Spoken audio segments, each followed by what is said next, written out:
علی الناس زمان لا يبقى من القرآن الا رسمه ولا الاسلام الا اسمه. یعنی ایک ایسا بھی زمانہ آنے والا ہے لوگوں پر، آئے گا آئندہ، کہ قرآن فقط رسم کی حد تک باقی رہ جائے گا. قرآن نہیں باقی رہے گا مگر یہ کہ رسم سے مراد وہ رواج نہیں بلکہ رسم الخط، یعنی قرآن لکھا ہوگا، پڑھا جا رہا ہوگا، لکھا جا رہا ہوگا، مزین مجلدات میں بہترین کاغذ کے اوپر اچھی کتابت کے ساتھ اس کی رسم رہ جائے گی، اس کی علامتیں رہ جائیں گی، اس کے خطوط رہ جائیں گے، اس کو پڑھنا رہ جائے گا، لکھنا رہ جائے گا، اور باقی کچھ قرآن سے باقی نہ رہ جائے گا. یعنی اس پر عمل نہیں کریں گے مسلمان، اس کو اپنا قانون اور لائے ہے عمل اور طریق زندگانی اور قانون بشری نہیں بنائیں گے. وَلَا مِنَ الْإِسْلَامِ إِلَّا اسْمُ، اور اسلام کا فقط نام رہ جائے گا، اس میں اسلام رہ جائے گا. یعنی ہر ایک کہے گا کہ اسلام کے ماننے والے ہیں، ہم مسلمان ہیں، جیسا کہ آج بھی کوئی ایسا مسلمان نہیں ہے کہ جو اپنے کو یہ کہے کہ ہم مسلمان نہیں ہیں، اللہ کہ کوئی بدبخت ہو کہ جو کہے مجھے شرم آتی ہے مسلمان کہتے ہوئے.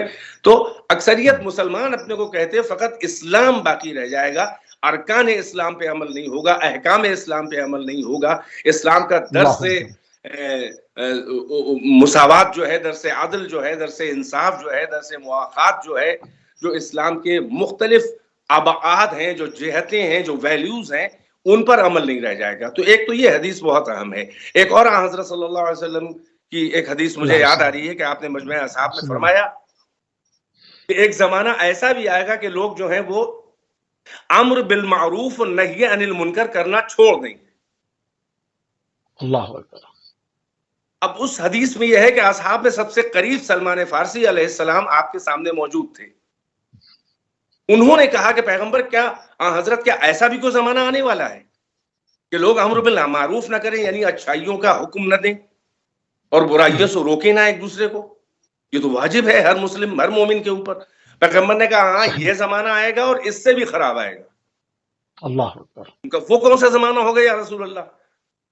اب اس کے مختلف مدارج ہیں کہ پیغمبر نے بتایا کہ ہاں یہ بھی آئے گا، یہ بھی آئے گا. پھر آگے ارشاد فرمایا کہ امر بالمعروف کرنے والے کو امر بالمعروف اور نہی عن المنکر کرنے سے روکا جائے گا. صحیح. تو فرمایا، اللہ سوال کیا جناب سلمان فارسی نے کہ کیا ایسا بھی زمانہ آئے گا؟ پیغمبر نے کہا اس سے بھی بدتر زمانہ آئے گا، اور وہ یہ ہوگا کہ منکر کرنے کا حکم دیا جائے گا اور معروف سے روکا جائے گا. پھر حیرت اور استعجاب کے ساتھ پوچھا جناب سلمان فارسی نے کہ ایسا زمانہ بھی آنے والا ہے؟ آپ نے فرمایا اس سے بھی بدتر آئے گا. وہ یہ کہ معروف منکر کہلائے گا اور منکر معروف کہلائے گا. اللہ اکبر. تو قبلہ بہت ہی خوبصورت طریقے سے پروگرام کی جو ہے وہ تمیدی گفتگو ہوئی، اور میں قبلہ بھی آپ کے پاس دوبارہ واپس آتا ہوں. قبلہ علامہ صاحب صادق تقوی صاحب بھی ہمارے ساتھ موجود ہیں. قبلہ مومن کو پھر ایسے زمانے میں کس طرح سے اپنی اولاد کو بچائیں، کس طرح زندگی بسر کریں؟ کیا ہم اس دور میں داخل ہو گئے جیسے کہ قبلہ نے کہا کہ اس قدر، یعنی جو ایک تیسرا اسٹیپ تھا جو کہ اس قدر بدترین وقت تھا، کیا ہم اس سے دو چار ہو رہے ہیں؟ کیا کہیں گے؟ بسم اللہ الرحمن الرحیم. السلام علیکم ورحمۃ اللہ وبرکاتہ. جیسے کہ قبلہ نے اشارہ کیا کہ روایات میں آخر الزمان کی علامات کو بیان کیا گیا ہے، اور آخر الزمان خود ایک ٹاپک ہے، ایک موضوع ہے کہ جس پر مختلف ائمہ سے روایات مروی ہیں.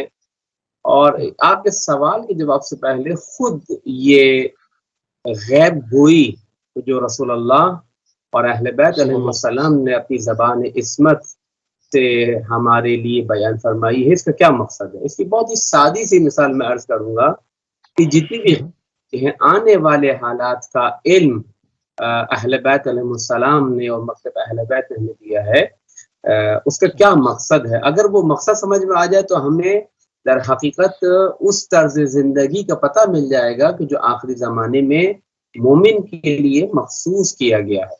مثال کے طور پر میں اپنے سامعین سے جو اہل بیت ٹی وی کے ذریعے سے ہماری تصویر اور ہماری آواز کو دیکھ اور سن رہے ہیں، میں کہوں کہ جناب 3 دن کے بعد پوری دنیا میں ایک بلیک آؤٹ ہونے والا ہے، ایک اندھیرا ہونے والا ہے جس میں لائٹ نہیں ہوگی 3 دن تک. ظاہری بات ہے کہ آدھی سے زیادہ زندگی ہماری لائٹ کے ذریعے سے، الیکٹریسٹی کے ذریعے سے ہے. اب جتنے بھی لوگ ہیں جو سن رہے ہیں، جو دیکھ رہے ہیں کہ واہ مولانا آپ نے بڑی زبردست اور فتح کی بات کی ہے، لیکن کیا میرے کہنے کا مقصد یہ تھا کہ وہ میرے لیے سبحان اللہ کے نعرے لگائیں یا واہ واہ کریں یا جزاک اللہ کہیں اور میرے علم کی تعریف کریں؟ یا میرا مقصد یہ تھا کہ میں آنے والے خطرات سے ان کو آگاہ اور ہوشیار کروں کہ دیکھیں 3 دن کے بعد ایک بلیک آؤٹ ہونے والا ہے، بجلی نہیں ہوگی، آپ جو کچھ بھی اپنے لیے تیاری کر سکتے ہیں وہ کیجیے. یقیناً ہر ذی عقل انسان یہ کہے گا کہ میری اس غیب گوئی کا مقصد یا بقول معروف پیشن گوئی کا مقصد یہ ہے کہ میں لوگوں کو آمادہ تیار کروں. اب 3 دن کے بعد بلیک آؤٹ ہو جائے پوری دنیا میں، لائٹ چلی جائے، الیکٹریسٹی نہ ہو، اب لوگ جو ہے وہ اگر تیاری نہ کریں، اپنے آپ کو اس فضا کے لیے آمادہ نہ کریں، اس ماحول کے لیے، تو اب ان کا اس موقع پہ جب میں کہہ رہا تھا واہ واہ کرنا سبحان اللہ کرنا، اس سے کام نہیں آئے گا.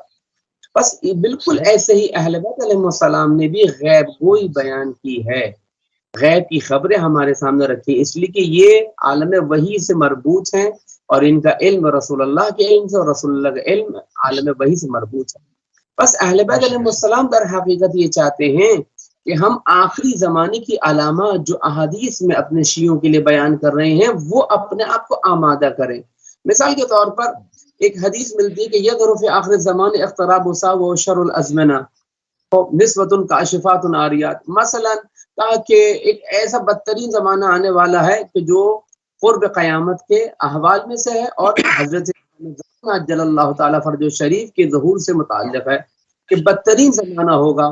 اس میں ایسی خواتین ہوں گی، ایسے نوجوان ہوں گے، ایسے بوڑھے ہوں گے، ایسے لوگ ہوں گے. الغرض یہ کہ مختلف آیات مختلف روایات کے ذریعے سے بیان کیا گیا ہے. یعنی اہل بیت یہ چاہتے ہیں کہ یہ جو ہم صفات بیان کر رہے ہیں منفی، تمہیں ان کے مثبت کو دیکھنا ہے.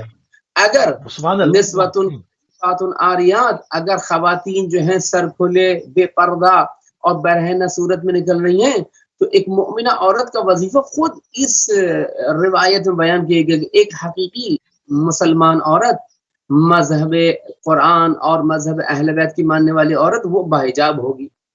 اگر کہا کہ مثال کے طور پر نوجوان ایسے ہوں گے تو وہ منفی چیز بیان کی گئی ہے. یعنی خود اہل بیت علیہ السلام نے انہی روایات میں ایک مثبت پہلو جو اس میں ہے پوشیدہ ہے اس کو ہمارے سامنے بیان کیا گیا ہے. بس اس بنا پر اس دور میں جو لازم و ضروری ہے وہ یہ ہے کہ جیسے کہ روایات میں بھی آیا ہے کہ آخری زمانے کے لیے سب سے زیادہ دعا کی جائے، اور مختلف دعائیں جو ہیں وہ اہل بیت علیہ السلام سے مربوط ہیں. اللہم عرفنی نفسک فانک فان لم تعرفنی نفسک لم اعرف رسولک، وہ والی دعا، یا اللہ یا رحمان یا رحیم، یہ دعا غریب جو چھٹے امام کی تعریف کرتا دعا ہے. اس میں خود ایک لائف اسٹائل بتایا گیا ہے، اس میں طرز زندگی بتایا گیا ہے، اس میں ایک آئیڈیالوجی کو بتایا گیا ہے کہ ایک مومن کیا ہے کہ دین سے تمسک اختیار کرے، یا اللہ ہو یا رحمان ہو یا رحیم یا مقلب القلوب. یعنی دعا، یعنی عبادت، یعنی خدا سے جڑ جانا، متمسک ہونا. سب قلبی علی دین، اے خدا میرے دل کو اپنے دین پر ثابت قدم رکھو. اب اس دین کو مجھے سمجھنے کے لیے یقیناً امام کے قول کی روشنی میں فقہا اور مراجع تک آنا ہوگا، پھر ان کے ذریعے سے میں مرتبط ہوں گا، میں مربوط ہو جاؤں گا اہل بیت علیہ السلام سے. یعنی دین پہ ثابت قدم ہونا، یعنی اس کے لیے ہمیں اہل بیت اور ان کے شاگردوں سے مربوط ہونا پڑے گا. یہ ایک طرز زندگی ہے کہ دین کو پریکٹیکلی فالو کیا جائے. یقیناً مشکلات ہیں، یقیناً مشاکل ہیں، یقیناً گناہ کے مظاہر ہیں، یقیناً دشمن اور سامراجی قوتیں اندرونی اور بیرونی طور پر مسلمانوں کے خلاف چالیں کر رہی ہیں اور منصوبے کر رہی ہیں. لیکن ایک مومن، ایک منتظر اور آخری زمانے میں اپنے ایمان کو محفوظ رکھنے والا ایک موحد انسان، ایک مسلمان، ایک کلمہ وہ انسان، وہ کیا کرے گا؟ وہ خدا کے دین پر ثابت قدم رہنے کے لیے کوشش کرے گا. یہ پریکٹیکل ہے. لہذا یہ جو آپ کا اور آپ کے توسط سے میں ناظرین و سامعین تک پہنچانا چاہتا ہوں کہ اس آخر الزمان زمانے میں، اس ٹائم میں، اس ایرا میں ہمارے لیے ضروری ہے کہ ہم پریکٹیکلی عملی طور پر اہل بیت سے منسوب ہوں، متمسک ہوں اور آخری زمانے کے لیے جو کہا گیا ہے، جیسے کہ علماء نے بیان کیا ہے کہ فتنے بہت جلد ظہور پذیر ہوں گے، بہت تیزی کے ساتھ ظہور پذیر ہوں گے۔ ایسے موقع پر ان کے لیے بصیرت کا ہونا، دل اور عقل کی روشنی کا ہونا ضروری ہے، تاکہ وہ ان فتنوں کو سمجھ سکے اور راہ اہل بیت کو کشف کرتے ہوئے اس پر ثابت قدم رہ کر آخر الزمان کو کیسے ہم ڈیسائیڈ کریں کہ آخر ہم عصر ظہور میں ہیں یا وہ آخر الزمان ابھی اور شدت کے ساتھ آنے والا ہے؟ اس کو اگر آپ تیزی کے ساتھ بیان کر پائیں خدا، ہم اس کو کس طرح سے اس دور پر متفق کر سکتے ہیں؟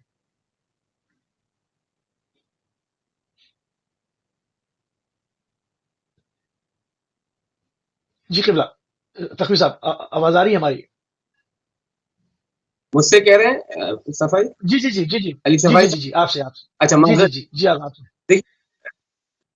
جو آپ کی آواز اصل میں سمجھے شاید آغا صاحب سے کہہ رہے ہیں۔ دیکھیے اصل جو چیز ہے نا، جو اہل بیت نے ہمارے لیے معین فرمائی ہے اور ہر دور میں، ہر ائمہ کے دور میں یہ چیز ہے، وہ ہے الذین آمنوا وعملوا الصالحات، وہ ایمان اور عمل صالح ہے، ٹھیک ہے نا؟ یعنی ایمان کی سلامتی کے ساتھ در حقیقت ہمیں عمل کے ذریعے سے جڑ جانا۔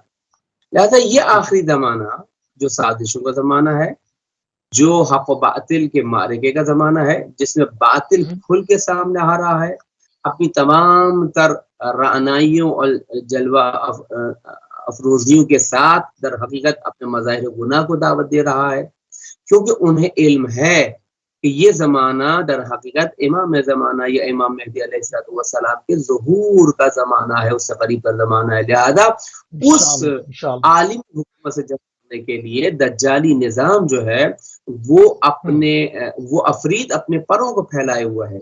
لہذا یہاں پر متقین افراد، دیندار افراد، ولایت اہل بیت سے متمسک افراد کی ذمہ داری بنتی ہے کہ وہ عملی طور پر اپنے آپ کو مضبوط اور مستحکم کریں۔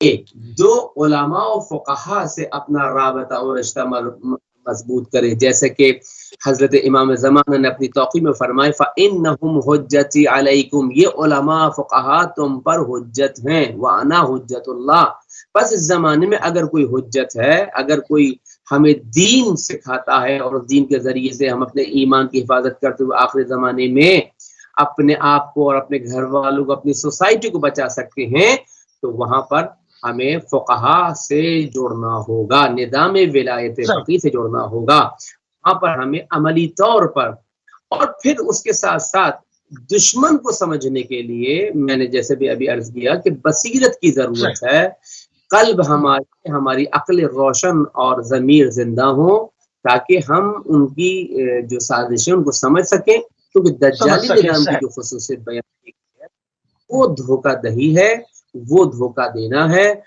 وہ ہر اس چیز سے کہ جس کی انسان کو ضرورت ہے اسے دھوکہ دے کر در حقیقت اسے راہ راست سے ہٹانے کی کوشش کرے گا۔ مکتب اہل بیت ہر زمانے میں اس بات کی صلاحیت رکھتا ہے کہ وہ ہر دور اور ہر زمانے کے انسان کو اللہ کی دی ہوئی ہدایت بس میں آپ کے توسط سے اور آپ کے ٹی وی کے توسط سے سامعین تک پہنچانا چاہتا ہوں۔ اس وقت اگر ہم چاہتے ہیں کہ ایک جملے میں وہ کی حاصل کر سکیں کہ آخری زمانے میں ہمیں کیسے رہنا ہے، تو ہمیں بھرپور سرتوڑ کوشش کرنی ہوگی عمل کی، ایمان کی، اور عمل اور ایمان سے پہلے ہمیں علم کے ذریعے سے، چونکہ ہم باب مدینۃ العلم کے ماننے والے ہیں، لہذا ہمیں علم کے ذریعے سے ان سے جڑ جانا ہے۔ لہذا جتنا علم ہم حاصل کرتے چلے جائیں گے، یعنی اپ ڈیٹ ہوتے چلے جائیں گے، اپ گریڈ ہوتے چلے جائیں گے، اور جتنا علم ہمارا بڑھتا چلا جائے گا، روایات اہل بیت کی روشنی میں ہم تمسک اور ان کی ولایت کی پیروی کے لیے آماد و تیار ہوتے چلے جائیں گے۔ اور پھر عمل پر اگر ہم نے عمل کا دامن چھوڑ دیا اور عمل ہمارے یعنی زندگی میں نہ رہا اور دعوے رہے اور ایمان کی تصدیق نہ رہی، تو آخری زمانے کے فتنے جو ہیں وہ ہمارے ایمان، ہماری نسل کو اور ہمارے معاشرے کو تباہ و برباد کر سکتے ہیں۔ اللہ اکبر. قبلہ حضور صاحب بہت ہی خوبصورت طریقے سے جو ہے وہ بات گفتگو جو ہے وہ لہجہ بلہجہ لمحہ بلمحہ جو ہے وہ آگے بڑھ رہی ہے. جس طرح سے ابھی قبلہ نے کہا کہ یہ تمام چیزیں ہیں، اس سے بڑا ہی تمسک اختیار کرنا ہے، عمل کے ذریعے بھی، ایمان کے ذریعے بھی، تزکیے کے ذریعے سے بھی، اور اپنے علم کے ذریعے سے بھی، تمام چیزوں کو. مگر ہم اس وقت یہ دیکھتے ہیں کہ فرقوں کے اندر پہلے تو فرقے ایک دوسرے کے مقابل تھے، اب اس وقت فرقوں کے اندر مزید فرقے بنائے جا رہے ہیں. اب اس میں کس طرح سے جو ہے وہ اب ایک ہی فرقہ، اس کے اندر 10 اور شاخیں پیدا کی جا رہی ہیں. اب یہاں پر اور زیادہ سختی ہو جاتی ہے کہ اس میں سے حق کو تلاش کس طرح سے کیا جائے. بہت سارے گروہ ہیں جو کہ ایک ہی نعرہ لگا رہے ہیں، مگر ان میں سے بھی حق پہ تو ایک ہی ہوگا. تو اب یہ مزید اور سنگین صورتحال ہے کہ فرقوں کے اندر ٹوٹ پھوٹ. تو اس کو قبلہ کس طرح سے اپنے بچوں کو ان تمام سازشوں سے، ان تمام دجالی مکاریوں سے محفوظ رکھا جا سکے، اور جو صحیح نظام ہے جو اہل بیت علیہ السلام نے ہمیں دیا اس کے ساتھ مربوط رکھا جا سکے. گرو صاحب. جی، بسم اللہ الرحمن الرحیم. دیکھیے، بہت سی احادیث جیسا کہ مولانا نے اشارہ بلکہ قدر صراحت بھی فرمائی، اختلافات جو ہے وہ دیکھیے دو طرح کے ہیں. آخر الزمان میں جو فتنہ ہوگا وہ دو طرح کا. ایک تو خود دین کے لیے فتنہ ہوگا، یعنی اس میں فرقہ نہیں ہے، کل ملا کے اسلام جسے کہتے ہیں، مسلمین کے لیے فتنہ ہوگا. وہ خارجی فتنہ ہے جو مسلمانوں سے درگیری کرتے چلے آ رہے ہیں اور بڑھتی چلی جا رہی ہیں ان کی سازشیں. اور ایک داخلی فتنہ ہے، وہ یہ کہ مسلمانوں میں آپس میں وہ خارجی فتنے کا نفوذ اور اثر جو ہے وہ داخلی محاذ کے اوپر ہوگا، اور خریدے جائیں گے، ایمان بکیں گے، اسلام بکے گا، دین بکے گا. حتیٰ کہ میں کیا عرض کروں، معنوی طور پہ صحیح کعبہ بکے گا، حرمین بکیں گے، بلاد مسلمین بکیں گے. ایک تو یہ ہے. اور تیسرا ایک فتنہ اور ہے جو اختلاف الشیعہ کے نام سے، یعنی جو فتنہ شیعوں کے درمیان بھی ہوگا، اور اس کے لیے کثرت سے احادیث اہل بیت علیہ السلام کی کتب شیعہ میں موجود ہیں، خصال صدوق میں بھی ہیں اور کتاب الغیبت میں بھی ہیں، شیخ صدوق کی اور شیخ توسی کی کتاب میں بھی، کتاب الغیبت میں، مختلف شیعہ کتب میں معتبر ترین اور قدیم ترین کتب کے اندر اختلاف شیعہ جس کی طرف آپ نے اشارہ کیا. بہرحال تو پیغمبر اکرم علیہ السلام، ایک تو قبلہ نے جو فرمایا کہ اس کا حل کیا ہے، اور یہ پہلی بات تو یہ کہ اس کے اسباب کیا ہیں، اور اس کے بعد اس کا تدارک کیا ہے. تو تدارک کی صورت میں ایک حدیث یاد آ رہی ہے، اس کے بعد آگے بات کرتا ہوں. پیغمبر اکرم صلی اللہ علیہ وآلہ وسلم نے فرمایا، اور غالباً امیر المومنین سے بھی اسی لہجے میں حدیث ہے، اللہ اکبر، آپ نے فرمایا کہ آخری زمانہ ایک ایسا بھی آنے والا ہے کہ جس میں لوگ علماء سے ایسا بھاگیں گے کہ جیسے بھیڑیں بھیڑیے سے بھاگتی ہیں. اللہ اکبر، اللہ اکبر. اس سے آپ اندازہ کیجئے کہ خالی عوام کی بات نہیں ہے. دیکھیں، یہ میوچول پرابلم ہے. علماء کیسے ہوں گے آخری زمانے میں، اور کون کیسا ہوگا، کس کس قسم کے علماء اور فقہا ہوں گے، اس کی طرف بھی باقاعدہ صراحت احادیث میں موجود ہے. پیغمبر نے فرمایا کہ اس طرح سے علماء سے لوگ بھاگیں گے کہ جیسے بھیڑیں بھیڑیے سے بھاگتی ہیں. تو ظاہر یہ علماء صالحین کے بارے میں پیغمبر فرما رہے ہیں، کیونکہ اس کے جو سوء نتائج، اس کے برے نتائج، اس کی سزا جو ملے گی وہ کیا ہوگا، انجام کیا ہوگا علماء سے فرار کرنے کا، یعنی علماء حق سے فرار کرنے کا.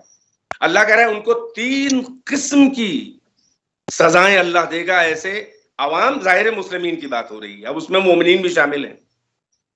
پہلی تو یہ کہ ان کے اموال سے برکت چلی جائے گی، خوب کمائیں گے، خوب مال، سب کچھ ہوگا، مگر برکت نہیں ہوگی اموال میں. دوسرا یہ کہ ان پر اللہ کوئی سلطان جائر کو مسلط کر دے گا، ظالم اور جور و جفا کرنے والا. اس وقت تو سب جابر ہی مسلط ہیں زیادہ تر. جی یہی عالم ہے. دیکھیں، اسی لیے کہہ رہا ہوں آخر الزمان کا تعین تو نہیں ہے، لیکن ہم کو ان احادیث کے آئینے میں اور جو علامتیں بتائی گئی ہیں، کم سے کم وہ علامتیں اگر نظر آ رہی ہیں تو ہم کو الرٹ ہو جانا چاہیے. کوئی ضروری نہیں ہے کہ ابھی کل ہی وہ وقت آ جائے کہ امام کا ظہور ہو جائے، نہیں، ہم کو آمادہ، ہمیں کردار سازی کرنی، ہم کو ہر وقت تیار رہنا چاہیے مومن کی حیثیت سے اپنے ذمہ داریوں سے عہدہ برآ ہونے کے لیے تعلیمات ہے. ہم اپنے کو شیعہ کہہ رہے ہیں نا، ہم یہ کیوں دیکھیں کہ فلاں فرقہ کیا کر رہا ہے؟ ہماری ذمہ داری ہے، اس لیے کہ وارثان اسلام کسی کے رہبر اور کسی کے خلیفہ اور کسی کے بھی قائد نہیں ہے. رہبران اسلام جو ہیں وہ ائمہ اہل بیت ہیں، اہل بیت کی میراث ہے. یہ پیغمبر اور ان کی اولاد پاک معصومین علیہ السلام کی یہ میراث ہے، یہ ان کی قربانیاں ہیں، ان کی زحمتیں ہیں. تو ہم شیعہ ہیں تو ہم کو چاہیے کہ ہم ان ذمہ داریوں کو نبھائیں، آگے بڑھائیں. یعنی غیبت کے زمانے میں ہماری جو ذمہ داری فقط یہی نہیں ہے کہ ہم عمل کر لیں، نہیں، بلکہ ہم اس ذمہ داری کو آگے بڑھائیں کہ جو انبیاء سے ائمہ کو ملی اور ائمہ نے ہم پہ ڈالی ہیں زمانے غیبت میں. یہ ہمارا امتحان بھی ہے، ابتلا بھی ہے، ہماری ذمہ داری بھی ہے، اور ہم کو یہ شرف بھی دیا ہے اللہ نے کہ اس کے دین کی بقا کی خاطر ہمیں آگے بڑھنا چاہیے. تو پیغمبر نے فرمایا کہ علماء سے لوگ بھاگیں گے ایسے کہ جیسے بھیڑ بھاگتی ہے بھیڑیے سے، اور پھر اللہ 3 طرح کی سزائیں ان کو دے گا. ایک تو یہ کہ ان کے اموال سے برکت اٹھ جائے گی، دوسری یہ کہ ان پر سلطان جائر کو مسلط کر دے گا اللہ، ظاہر ہے کہ یہ ان کے جرم کی سزا ہوگی، اور تیسرا یہ ہوگی سب سے خطرناک کہ ان کا خاتمہ ایمان پر نہیں ہوگا. یہ سب سے خطرناک. جیسے قبلہ نے بھی فرمایا کہ دور فتن میں وہ دعا چھٹے امام علیہ السلام سے بھی ہے، یا اللہ یا رحمان یا مقلب القلوب ثبت قلبی علی دینک، یعنی ثبات قلب اللہ کے دین کے اوپر، یہ انجام بخیر ہونا. ایک احادیث کی کتابوں میں مستقل ایک باب ہے خواتم الامور کا، یعنی خاتمہ بالخیر ہو. مہر کاہے پہ لگی ہے؟ جیسے کہ معرفت امام کے بغیر وہ حدیث ہے پیغمبر کی المستدرک علی الصحیحین میں، حاکم نشاپوری نے مات ولم یعرف امام زمانی مات میتۃ جاہلیہ، مر گیا آخری وقت میں. ارے کتنا وہ بدری بھی ہو، چاہے احدی ہو، چاہے کتنا بڑا وہ مسلمان و مومن ہو، اگر اس نے اپنے امام برحق کی معرفت تو اس کی آنکھ نہیں بند ہوئی، یعنی وہ موت نہیں آئی ہے، تو وہ جاہلیت کی کفر کی موت مرا، اسلامی موت نہیں مرا. یہ خواتم الامور ہے. تو اب پیغمبر کہہ رہے ہیں اس کا ایمان پر خاتمہ نہیں ہوگا. اب اس کا حل کیا ہے؟ اب دیکھیے امام فرمایا، امیر المومنین علیہ الصلوۃ والسلام نے فرمایا، ابھی آج ہی یہ حدیث میری نظر سے گزری، مولا نے فرمایا آخری زمانے کا ذکر کر، بڑی طویل حدیث ہے، مولا کائنات نے آخری زمانے پر بڑی طویل حدیث ہے، پوری کتاب بن سکتی ہے اور لکھی ہے لوگوں نے. مولا نے بیان کرتے کرتے علامتیں فرمایا، وَذَلِكَ زَمَانٌ لَا يَنْجُو فِيهِ إِلَّا مُؤْمِنٌ نوامہ. یعنی یہ اتنا خطرناک زمانہ ہوگا، اتنا دور ابتلا ہوگا کہ مومن کو اپنا ایمان بچانا مشکل ہو جائے گا اور ایمان کا اظہار کرنا مشکل ہو جائے گا. تو وہ اپنے کو، اپنے دین کو بچانے کے لیے عزلت گزینی اور کنارہ کشی اور گمنامی اختیار کرے گا تاکہ اس کا دین بچ جائے. جیسے کہ مولا نے فرمایا ابھی نہج البلاغہ کلمات اختصار، کن فی الفتنۃ کابن اللبون، فتنے کے دور میں لبون بن جاؤ، ابن لبون یعنی وہ اٹھنی جو دودھ دے رہی ہو، یعنی اس کا بچہ ابھی شیرخوار ہو، نہ اس پہ اس کا دودھ دھوا جا سکے، نہ اس کی پیٹھ پر سواری کی جا سکے، کہ اس پہ سوار ہو جا سکے. تو اب مولا فرما رہے ہیں کہ وَذَلِكَ زَمَانٌ لَا يَنْجُو فِيهِ إِلَّا مُؤْمِنٌ نوامہ، یعنی نہیں نجات پا سکتا اس زمانے میں مگر الا کل مومن، ہر وہ مومن جو نوامہ ہو. یہ نوم سے ہے، یعنی یہ کہ جیسے کہ سو رہا ہو، یعنی اتنا ایسا نہیں ہے کہ وہ غافل ہو، نہیں، اتنا گمنام بن جائے. پھر آگے مولا نے فرمایا کہ اذا شہیدا لا یعرف، دکھائی بھی دے لوگوں میں تو پہچانا نہ جا سکے، اتنا گمنام بنا لے. اللہ اکبر. وَإِذَا غَابَ لَا يُفْتَقَدْ، اور جب غائب ہو جائے تو اس کے کوئی غیر حاضر ہونے کا احساس ہی نہ کر پائے، یعنی مس ہی نہ کرے کوئی اس کو. تو یہ اس لیے نہیں کہہ رہا ہوں کہ ہر آدمی چپ بیٹھ جائے، نہیں، یہ اب آخری زمانہ ظاہر ابھی وہ نہیں آیا ہے، لیکن ایک زمانہ ایسا بھی آئے گا کہ ایمان بچانا مشکل ہو جائے گا. حتیٰ کہ مولا کائنات نے ایک اور بتا دوں، جیسے قبلہ نے کہا کہ فقط یہ باتیں کہ یہ ہے وہ ہے اور ڈرا دیا، بڑا اچھا کہا، لیکن کرنا کیا ہے؟ اس کا تو حل ہے ہی ہے. وہ ظاہر ہے کہ آخری کلام میں، آخر سوال میں کہیں میں بھی اس کا جواب دیتا، اور قبلہ نے بہت کچھ جواب اس کا ماشاءاللہ کافی و شافی دے ہی دیا ہے. تو مولا نے یہاں تک کہ فرمایا کہ کہ ایک ایسا بھی زمانہ آئے گا اور ہمارا قائم نہیں آئے گا اس وقت تک جب تک کہ مومن مومن کے منہ پہ تھوک نہ دے.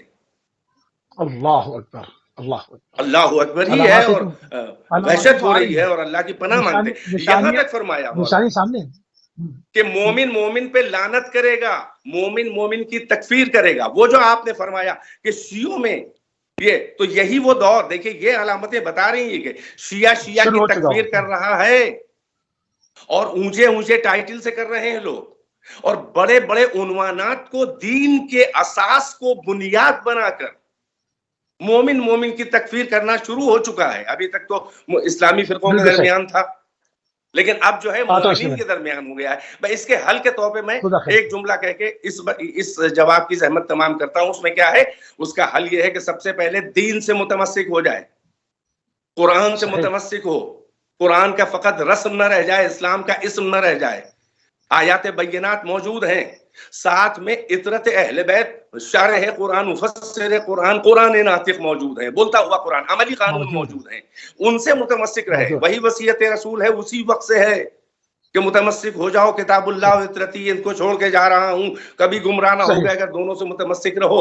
اس کے ساتھ ساتھ پھر ہم کو اپنے زمانے کے احوال سے باقاعدہ باخبر ہونا ہے اور ہم کو اپنے زمانے کا عارف بننا چاہیے، پہچاننا چاہیے، دشمنوں کو، ان کی سازشوں کو پہچاننا چاہیے. یعنی وہی جو قبلہ نے کہا کہ بصیرت ہونی چاہیے ہمیں دین کے اندر، اور اس کے ساتھ ساتھ ہم کو چاہیے کہ ہم علماء اور فقہائے ربانی سے، فقہائے عدول سے، کہ جن کے شرائط موجود ہیں ہمارے یہاں کتابوں میں، ہر ایک نہیں مگر علماء ربانی، فقہائے عدول کی خدمت میں ہم حاضر رہیں، چاہے کہیں بھی بیٹھے ہوں ان سے بھی ہم جڑے رہیں، کیونکہ وہی قرآن اور اطرت کے فرامین کی بہترین تشریح اور توجیہ کر کے ہم تک پہنچانے والے ہیں. کل ملا کے ہمیں عمل کرنا ہے، جو عقائد ہوں اور چاہے ہم وہ عمل ہو، یعنی تقوی اختیار کرنا ہے، عقیدے میں بھی متقی بننا ہے، عمل میں بھی متقی بننا ہے. سبحان اللہ، سبحان اللہ، کیا کہنے. قبلہ تقوی صاحب، اب کہیں پر فتنہ زیادہ ہے، کہیں فتنے کے اثرات بدرجے کم نظر آتے ہیں. پہلے زمانے میں ہجرت کی جاتی تھی، ظلم ہوتا تھا، ہجرت کر گئے. اس وقت ہم آپ لوگ سب بیٹھے ہیں، یہ تمام انہی بزرگوں کی اولادیں ہیں جنہوں نے ہجرت کی، کیونکہ ہماری زبانیں تبدیل ہو گئی. ہماری زبان نہ اس وقت عربی رہی نہ فارسی رہی. ہجرت کرتے رہے، مختلف بلاد، مختلف مناطق میں جاتے رہے، مگر اپنا دین کو سالم رکھا. کیا اس وقت ہجرت کرنے سے یہ تمام چیزیں ہینڈل ہو سکتی ہیں؟ اگر کہیں پر فتنہ زیادہ ہے، کوئی ہجرت کر گیا تو فتنہ تو کل وہاں پر بھی پہنچ جائے گا. اس کا حل ہجرت میں ہے کہیں؟ عموماً لوگ دیکھتے ہیں کہ ہجرت کا کر جاؤ. کیا اس وقت کے تقاضے اور آج کے تقاضے میچ کرتے ہیں؟ کہیں سے ممکن ہے ایسا؟ دیکھیے، جو سوال آپ نے کیا ہے کہ کیا ہم ہجرت کے ذریعے سے ان فتنوں کا مقابلہ کر سکتے ہیں، جو اصل حکم اولی موجود ہے وہ میدان عمل میں استقامت ہے. میدان استقامت اس جہت سے کہ انسان اپنی عقیدے اور اپنے ایمان کی حفاظت کر سکے. صدر اسلام میں آپ دیکھیں، ابتداء اسلام میں 2 ہجرتیں ہوئی ہیں بڑی، حبشہ کی جانب، اور جس میں مسلمان اپنی جان کی حفاظت کے لیے اور اس جان کی حفاظت کے تناظر میں اپنے عقیدے کی تحفظ کے لیے ہجرت کرتے ہیں. لہذا ہجرت ایک ایسا موضوع ہے کہ جس کے ذریعے سے ایک بہت بڑے مقصد کو حاصل کیا جا رہا ہے. فی زمانہ ہم جس دور میں زندگی بسر کر رہے ہیں کہ جس میں فتنے سر اٹھا رہے ہیں، اور آپ نے کہا کہ چھوٹے بڑے سیاسی، اجتماعی، اور جیسے کہ مولانا نے کہا کہ مسلکوں کے درمیان، فرقوں کے درمیان فتنے اٹھائے جائیں گے. خود آپ دیکھیں کہ ائمہ کے دور میں یہ فتنے اٹھائے گئے. حضرت امام جعفر صادق علیہ السلام کے زمانے میں، ان کے حیات میں اور ان کی شہادت کے بہت ہی قریب زمانوں میں کوئی 8 سے 10 گروہ یا فرقے پیدا کیے گئے. خود ائمہ کے زمانے میں یہ عرض کر رہا ہوں. پھر یہ کہ امام رضا علیہ السلام کی کاوش کوششوں کے نتیجے میں اس کے بعد کوئی فرقہ اس طریقے سے سامنے نہیں آ سکا. تو ہم جس دور میں زندگی بسر کر رہے ہیں، اس میں فتنے سر اٹھا رہے ہیں. آیا سوال یہ ہے کہ ہم کیا ہجرت کر جائیں؟ اگر ہجرت کرنے والا یہ سمجھتا ہے کہ اس کا دین اور اس کی جان محفوظ رہ سکتی ہے، ٹھیک ہے نا، تو اس کو ہجرت کرنی چاہیے. لیکن فی زمانہ ہم یہ دیکھ رہے ہیں کہ ابھی ایسے حالات سامنے نہیں آئے ہیں کہ جس میں جان کو خطرہ ہو. کچھ عرصہ پہلے پاکستان میں کچھ ایسے حالات سامنے آئے تھے جس کی وجہ سے کافی مومنین کو جانوں کو خطرہ ہوا تھا. وہ الحمدللہ اب وہ حالات نہیں ہیں. ممکن ہے کسی اور ملک میں یہ حالات پیدا ہوں تو وہاں پر اپنی جان کی حفاظت لازم و ضروری ہے. لیکن جان کی حفاظت کر کے اگر میں اپنے عقیدے کا تحفظ نہ کر سکوں تو یہ قابل مستحسن امر نہیں ہے. یعنی مجھے اپنی جان کی حفاظت کرنی ہے اور جان کی حفاظت کے ساتھ اس کے اتباع میں مجھے اپنے عقیدے کو اور اپنے نظریے کو اور اپنی آئیڈیالوجی کو بچانا ہے. اور آخری زمانے میں جس چیز کو سب سے زیادہ نشانہ بنایا جا رہا ہے وہ عقیدہ ہے، وہ جسم نہیں ہے. اب جو جنگیں لڑی جا رہی ہیں وہ جسموں کے ساتھ، گولیوں بموں کے ساتھ نہیں ہیں، بلکہ وہ نئے اوزار اور نئے ہتھیار اور نئے ٹولز کے ساتھ لڑی جا رہی ہیں. اب یہ انٹرنیشنل ٹیکنالوجی کا زمانہ ہے، آئی ٹی کا زمانہ ہے، یہ انٹرنیٹ کا زمانہ ہے، یہ گرافکس کا زمانہ ہے، یہ آڈیو ویڈیو کا زمانہ ہے کہ جس میں در حقیقت روحوں کو، عقائد کو، نظریات کو، ایمان کو نقصان پہنچایا جا رہا ہے. لہذا اگر میں اس چیز کی جانب یہ کہوں، اور میں ظاہری بات ہے کہ فتویٰ تو نہیں دے سکتا، اگر جان کی حفاظت موقوف ہے ہجرت کرنے پر تو بالکل ہجرت کی جائے، اپنی جان کو بچایا جائے، جان کی حفاظت واجب ہے. لیکن اگر جان کی حفاظت کے ساتھ میں اپنے عقیدے کا تحفظ نہ کر سکوں تو اس چیز کی طرف متوجہ رہے. ایک دوسرا نقطہ یہ ہے کہ فی زمانہ جس چیز کو ہمارے سامنے، جن حالات کو لایا جا رہا ہے، اس میں ہمیں جسموں کا قیدی نہیں بنایا جا رہا. میں اور ہمارے جیسے دوسرے افراد جو مختلف معاشروں میں ہیں ان کے جسم آزاد ہیں، لیکن ان کی فکریں، ان کی آئیڈیالوجی، ان کی سوچ پر پہرے بٹھائے جا رہے ہیں. یہ غلامی کا نیا انداز، اور یہی وہ چیز ہے مثبت سوچ کو، پازیٹو تھنکنگ کو مسلمانوں کے درمیان سے بشمول تمام ادیان و مذاہب، خواہ وہ مسیحی ہوں خواہ وہ عیسائی ہوں. آپ دیکھیں کہ مسیحیوں میں بہت سے اصلاح پسند ہیں، یہودیوں میں اصلاح پسند ہیں، ہندوؤں میں آپ کو بہت سارے ایسے لوگ مل جائیں گے، دوسرے ادیان و مکاتب میں ایسے لوگ مل جائیں گے. ہر وہ مذہب، ہر وہ سوچ، ہر وہ آئیڈیالوجی جو پازیٹو تھنکنگ دے سکتی ہے اس کے خلاف سازش کی جا رہی ہے تاکہ یہ پازیٹو تھنکنگ یعنی سوچنے کا مرحلہ ہے. انسان کے پاس ایک عقل ہے جس کے ذریعے سے وہ سوچ رہا ہے اور اپنے آپ کو نجات دینے کے لیے آمادہ و تیار کر رہا ہے.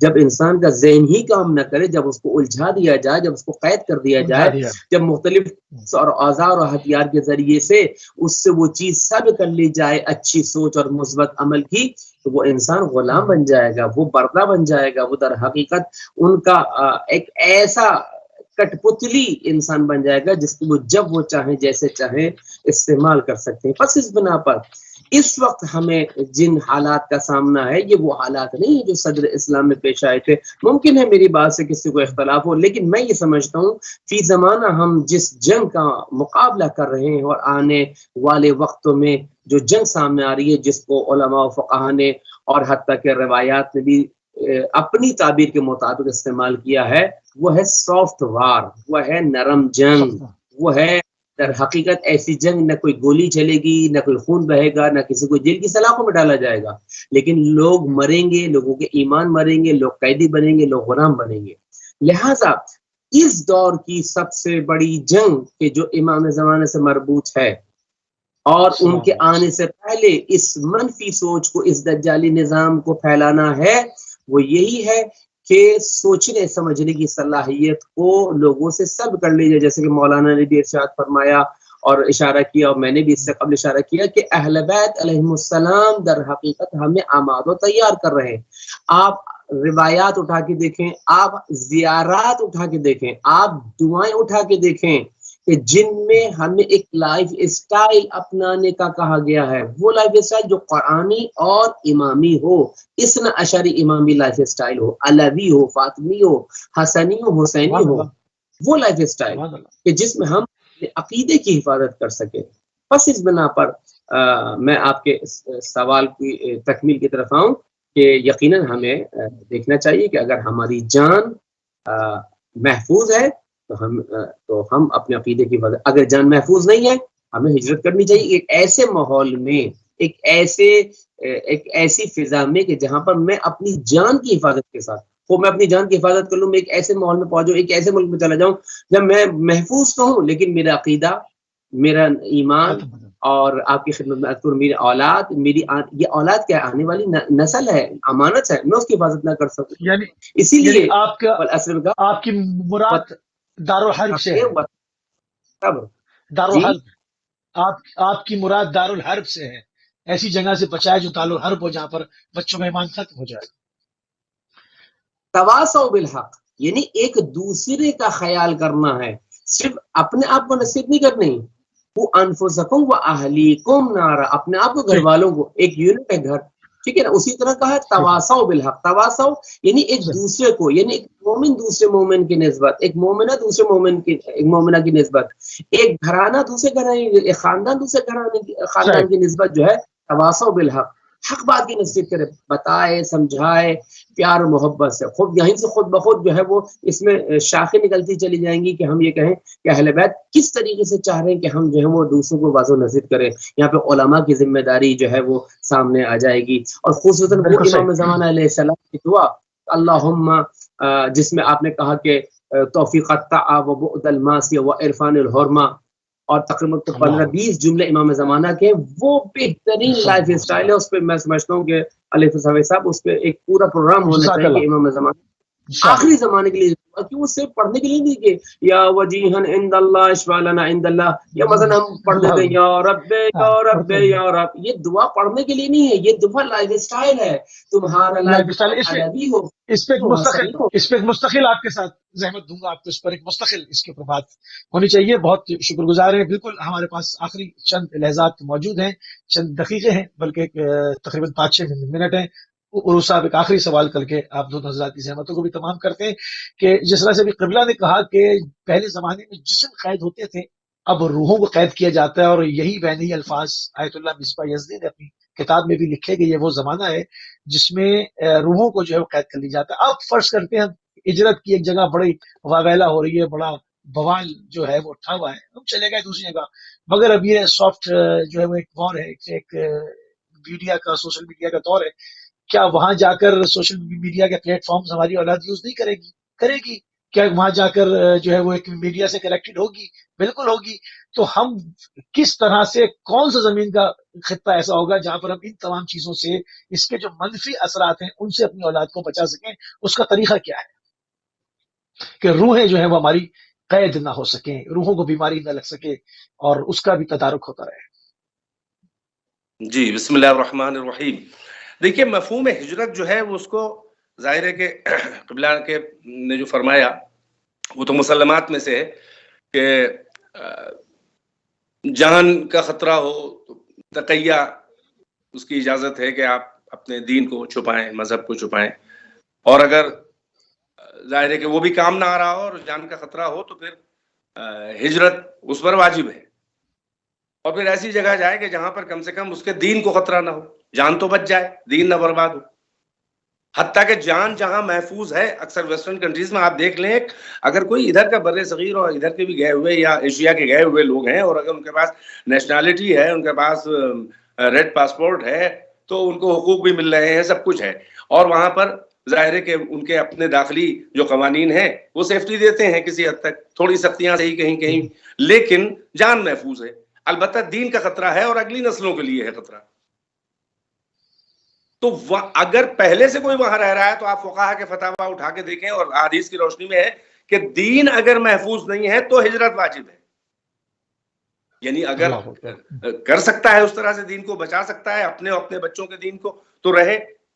تو ہجرت کے ایک تو یہ مفہوم ہے، فقط جسم اور جان نہیں بلکہ دین. ایک بات اس سے بھی بڑھ کر آگے میں عرض کروں، دیکھیے وہ زمانہ اور وہ حالات و کیفیات اور تھے کہ جہاں پر مختلف اقوام اپنے اپنے مخصوص خطوں اور علاقوں میں مختلف مذاہب اور ادیان کے لوگ، ڈفرینٹ ریلیجنز کے لوگ رہتے تھے، اور وہاں پر نفرتیں پھیلی، اور ایک کا ڈومینیشن ہے اور ایک جو ہے ڈومینیٹڈ ہے، اپریسڈ ہے.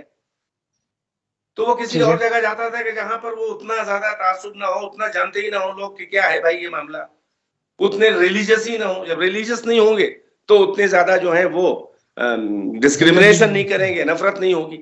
لیکن آج کا دور دیکھیے، یہ دنیا ایک گلوبل ولیج ہے، تو اب ہمیں یہ دیکھنا ہوگا کہ یہ انڈیویجول کا مسئلہ نہیں ہے، یا کسی ایک قوم کے تھوڑے سے افراد ایک جگہ نہیں رہ رہے ہیں. ہجرت کتنے لوگ کریں گے؟ دنیا کے حالات آپ دیکھ رہے ہیں. میں بر صغیر کی بات لے رہا ہوں.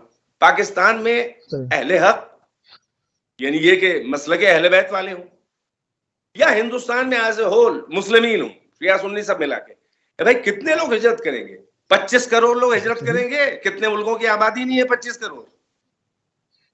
5 کروڑ 6 کروڑ جتنے بھی شیعہ ہوں وہاں، یا اچھے اہل سنت کے جو تکفیری نہیں ہیں، جو شیعوں سے مل کے رہنا چاہتے ہیں امن و امان کے ساتھ، وہ بھی تو ٹارگٹ ہیں تکفیریوں کا.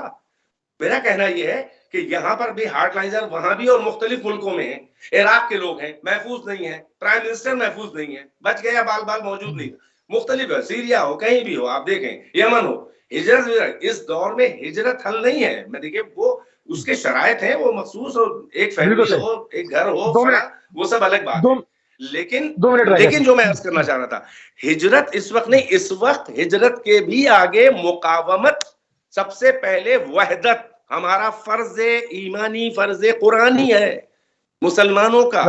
میں بلا تفریق مسالک کہہ رہا ہوں، اس لیے کہ عالم اسلام کے خلاف نبرد آزما ہے دشمنان اسلام. حضرت کے دشمن ہے، قرآن کے دشمن ہے، امت مسلمہ کے دشمن ہے. سنی شیعہ یا کچھ نہیں ہے، حقیقت یہ ہے. تو اب یہاں پر کیا کرنا ہوگا؟ یکجٹ ہو کر، ہم کو مل کر وحدت اسلامی اور ایمانی دکھا کر مقاومت کرنی ہوگی، قربانیاں دینی ہوں گی، ورنہ پھر وہ شہادت کہاں جائے گی؟ کچھ نہ کچھ تو نقصان ہوتا ہی ہے، مگر دین کی حفاظت ہوگی، زندہ جاوید ہو جائیں گے، آخرت محفوظ رہے گی. اہل بیت کے اور انبیاء و مرسلین کی ہم کو قرب ملے گا، ان کی ہمنشینی ملے گی، ان کے ساتھ جنت میں اللہ راضی ہوگا. تو کہنے کا مطلب یہ ہے کہ یہ اتنا پرفتن دور ہے کہ یہاں پر ہم کو ایک لائحہ عمل، ہر ملک کے اپنے پولیٹیکل اور جو ریلیجس ایکویشنز ہیں ان کے لحاظ سے ہم کو ایک لائحہ عمل بنا کر، وحدت اسلامی دکھا کر، متحد ہو کر، آپس کی نفرتیں. اب دیکھیں آنکھیں کھل رہی ہیں، دنیا اسلام کے لوگ خلاف ہیں، مسلمانوں کے تو سنی شیعہ اختلاف اچھا خاصا ہندوستان میں تو کم ہو چکا ہے بھائی. اب جہاں نہیں ہے کھل رہی ہے نہ کھلیں، اس لیے کم ہو گیا ہے. وجہ بتا دی کیا؟ ایک زمانہ وہ تھا کہ ہر فرقہ مسلمانوں کا ایک دوسرے کو کافر کہتا تھا، اور ایک کافری تھا جو ہم کو مسلم کہتا تھا. اب سمجھ میں آ رہا ہے، اب کافر کہنے کا کھیل اچھا خاصا کم ہو چکا ہے. اور یہ اور آگے بڑھے تو مسلمانوں کی وحدت بھی واجب ہے، چہ جائے کہ شیعوں کی وحدت، تو وحدت مسلمین بھی واجب ہے، وحدت مومنین بھی واجب ہے.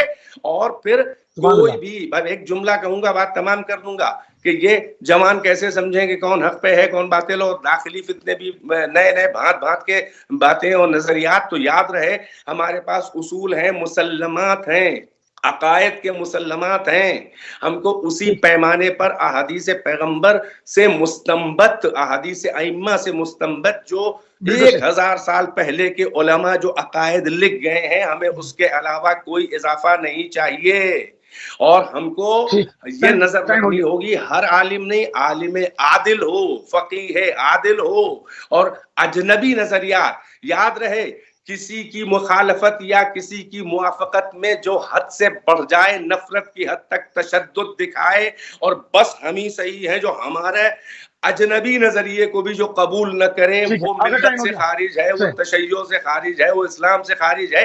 کسی کی مخالفت و موافقت میں جب کوئی شدت پسندی دکھائے، حدود شریعت سے باہر، سمجھ لیں کہ وہ اسپانسرڈ ہے، چاہے جتنے معتبر لباس میں ہو. اور جوانوں کو چاہیے، ماشاءاللہ سوشل میڈیا کا دور ہے، مطالعہ بھی کرتے ہیں، علماء سے متمسک رہیں، اور ساتھ ہی ساتھ اس فریم آف ورک میں رہیں کہ جو ہمارا کم سے کم 1200 سال سے چلا آ رہا ہے، انداز علماء بزرگ والا، انہی کے راستے پر. اور آج بھی فقہاء عدول، علماء عدول، علماء ربانی وہ وحدت کے خلاف کوئی بات، ایسی بات نہیں پیش کرتے، اپنے نظریے کو نہیں تھوپتے جس سے قوم میں فتنہ ہو. جو فتنے کا سبب بن رہا ہو، سمجھ جائیے کہ اسپانسرڈ ہے، وہ باطل ہے.